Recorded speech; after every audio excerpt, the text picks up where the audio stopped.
Are you caught in an endless cycle of self-improvement, always chasing the next big thing that promises to transform your life? What if I told you that this relentless pursuit might be the very thing holding you back? Welcome to a journey where we'll uncover the dark side of self-improvement and how it might be ruining your life without you even realizing it. Self-improvement, at its core, stems from a noble intention, the desire to become better versions of ourselves. But somewhere along the way, this well-meaning pursuit has morphed into a toxic obsession that's leaving us more stressed, anxious, and unfulfilled than ever before. Let's start by examining the psychological toll of constant self-improvement. The human brain is wired to seek growth and progress, but it's also designed for homeostasis, a state of balance. When we constantly push ourselves to improve, we create a neurochemical imbalance that can lead to chronic stress and anxiety.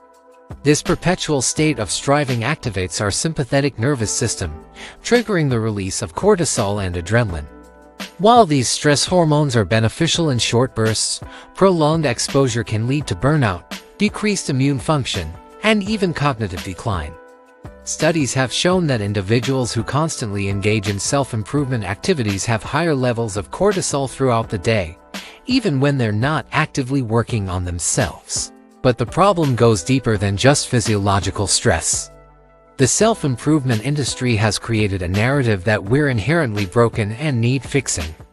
This message, repeated ad nauseum across books, podcasts, and social media, has led to a pervasive sense of inadequacy. Consider the paradox: the more we try to improve ourselves, the more we reinforce the belief that we're not good enough as we are.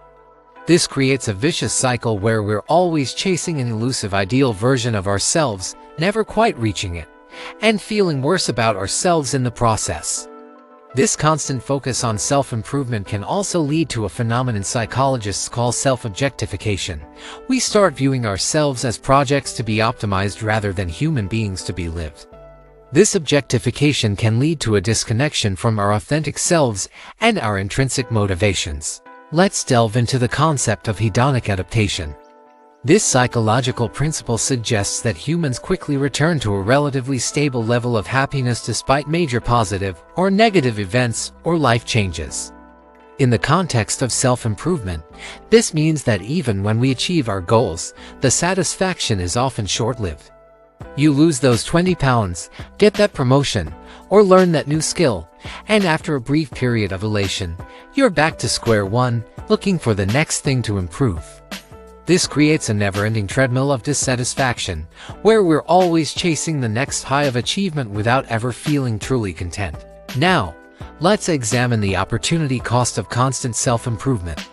Time is a finite resource, and every hour spent on self-improvement is an hour not spent on other valuable aspects of life. Relationships suffer as we prioritize personal development over connection. Creativity stagnates as we focus on optimizing existing skills rather than exploring new interests. And perhaps most critically, we lose the ability to simply be present and enjoy life as it unfolds. The self-improvement industry often promotes a one-size-fits-all approach to personal growth. But human beings are incredibly diverse, with unique strengths, weaknesses, and life circumstances. By trying to conform to standardized notions of success and self-improvement, we risk suppressing our individuality and losing touch with what truly makes us happy and fulfilled. Consider the concept of satisficing versus maximizing. Maximizers are always striving for the best possible outcome, while satisficers are content with good enough. Research has shown that while maximizers might achieve objectively better outcomes, they tend to be less satisfied with their choices and more prone to regret and anxiety. The self-improvement mindset often pushes us towards maximizing in all areas of life, leading to decision paralysis and chronic dissatisfaction. By constantly seeking the best way to improve ourselves, we miss out on the joy of embracing our imperfections and finding contentment in the present moment. Let's also consider the role of social comparison in the self-improvement trap. Social media and the internet have made it easier than ever to compare ourselves to others, fueling feelings of inadequacy and the need for constant self-improvement. But these comparisons are often based on carefully curated representations of others' lives, creating an unrealistic standard that's impossible to meet. Moreover, the self-improvement industry often capitalizes on our insecurities and fears. It creates a sense of urgency and scarcity, making us believe that if we don't constantly work on ourselves, we'll fall behind or miss out on life's opportunities. This fear-based motivation can lead to impulsive decisions and a fragmented approach to personal growth, where we jump from one self-help fad to another without giving any single approach the time and dedication it needs to truly make a difference. Now, let's explore the concept of toxic positivity that often accompanies the self-improvement mindset. This is the belief that we should maintain a positive outlook no matter how dire or difficult a situation. While optimism can be beneficial, forced positivity can lead to emotional suppression and denial of legitimate negative feelings. This constant pressure to be positive can actually hinder personal growth by preventing us from fully processing and learning from negative experiences. It can also lead to feelings of shame and inadequacy when we inevitably experience negative emotions, creating a cycle of self-blame and further need for improvement. Another overlooked aspect of the self-improvement trap is its impact on our sense of identity. When we're constantly trying to change and improve ourselves, we can lose touch with who we truly are. Our identity becomes fluid and unstable, tied to our latest self-improvement goal rather than our core values and authentic self. This identity instability can lead to a sense of emptiness and lack of purpose. We become so focused on who we could be that we forget to appreciate who we are. This disconnection from our authentic selves can manifest in various ways, from difficulty making decisions to feelings of imposter syndrome in our personal and professional lives. Let's also consider the economic impact of the self-improvement obsession. The global self-improvement market was valued at $38.28 billion in 2019 and is expected to grow to $56.66 billion by 2027. While there's nothing inherently wrong with investing in personal growth, this massive industry often preys on our insecurities, selling us solutions to problems we didn't even know we had. The constant consumption of self-help material can create a dependency, where we feel we need external guidance to navigate our own lives.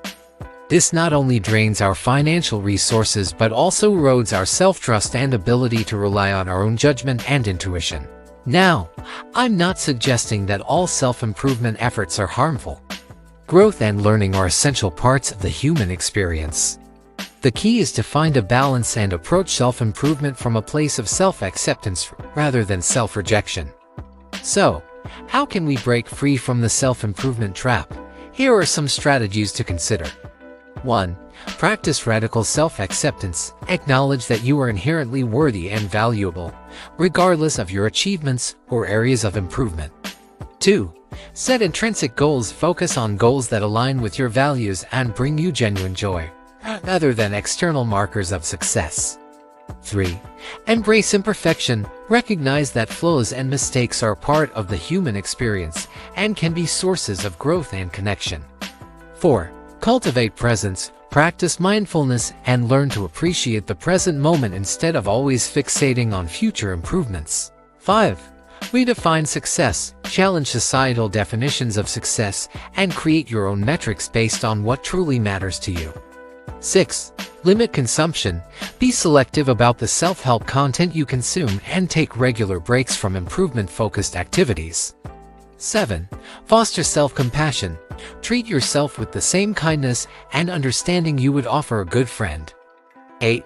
Embrace your authentic self. Instead of trying to become someone else's idea of perfect, focus on understanding and expressing your true self. Remember, the goal isn't to stop growing or learning, but to approach personal development from a place of self-love and acceptance rather than self-criticism and inadequacy. In conclusion, while self-improvement can be a powerful tool for growth, it's crucial to recognize when it becomes a destructive force in our lives.